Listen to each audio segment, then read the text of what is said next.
with the moving closer to the election day, people would definitely have less doubt and more assurance that the election process will be carried out well. Into the game of numbers, and there are those talking about first round win or second round vote and even a challenge in court.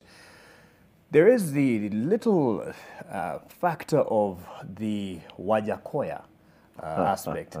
You laugh at that, but in the latest poll, he's at 7%, the third most popular in terms of the the poll that was done by Tifa, at 7%. Are you worried about the Wajackoyah factor? No. Of course, Wajackoyah was on the lips of everybody. He came in with some, how would I call it? There's something you have, it's like a Dida, when they first did the election in 2013. You remember, and for some of us who were like, yes, this is a guy who tells you if you eat githeri, make sure you leave some space for water. You don't just fill up your system. And you know, he actually defeated Martha Karua and Peter Kenneth with some 60, 70,000 votes. But at the end of the day, it still boils down to the two. And you're not concerned because the calculation, at least right now with the 22 million voters that are registered, it boils down to a 50+1 calculation or computation. Right. If Wajackoyah were to take maybe 100,000, you're still not worried. The last election, Uhuru beat Raila with 1.4 million. Right. In fact, the first one, when they did 50+1, initially they were saying they cross over the 50+1 with 8,000. When the numbers were computed, it was 80,000. Now, coming back to Wajackoyah, who is he hurting? He's definitely not hurting our corner. If Wajackoyah was to change any dynamic, and I saw him the other day, some social media photographs with the deputy president, it is the deputy president's corner that should be very worried and very concerned because they're appealing to that generation. Right. They're appealing to people who are taking, they're not interrogating some of these things seriously. I like what he's saying. And by the way... About weed and everything. About weed. It is true. I saw a documentary the other day about weed in South Africa. But it is not your normal weed. This is medicinal. They will bring you agronomist. It's expensive. You have to do in some greenhouses. Even snake farming to pay off debts. You like that? My friend, you're not telling us to grow weed in Galana instead of doing food security. Instead of growing maize, instead of doing rice in Mwea, instead of doing, you know, come on. All right.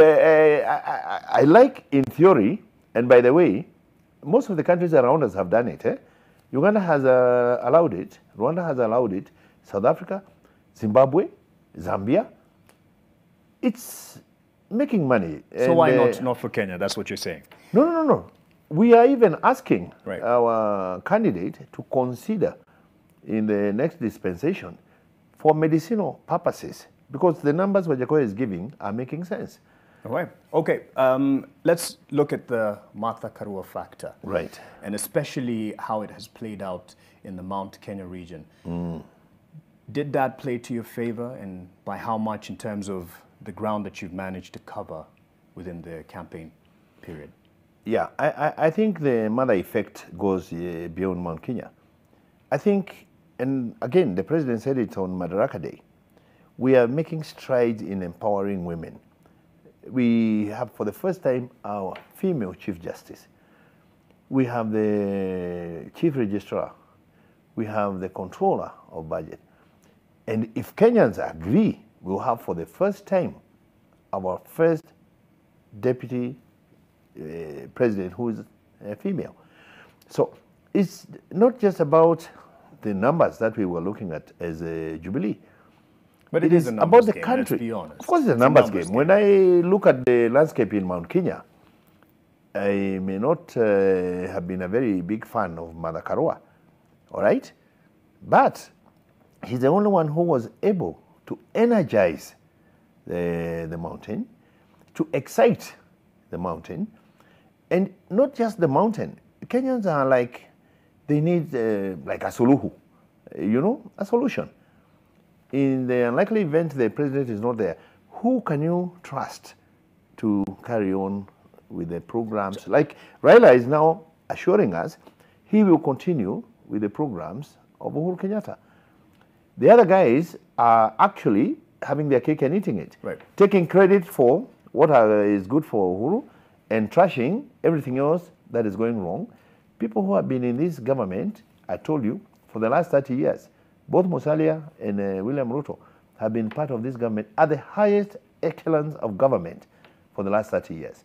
Now they are busy trying to criticize what has happened, what Uhuru has done. In fact, they should not pretend to take any credit for what Uhuru has achieved, particularly in these last 5 years. Okay, but I mean, again, in the argument of those who've been in government, it seems those on offer, at least not Wajackoyah, they have been in government.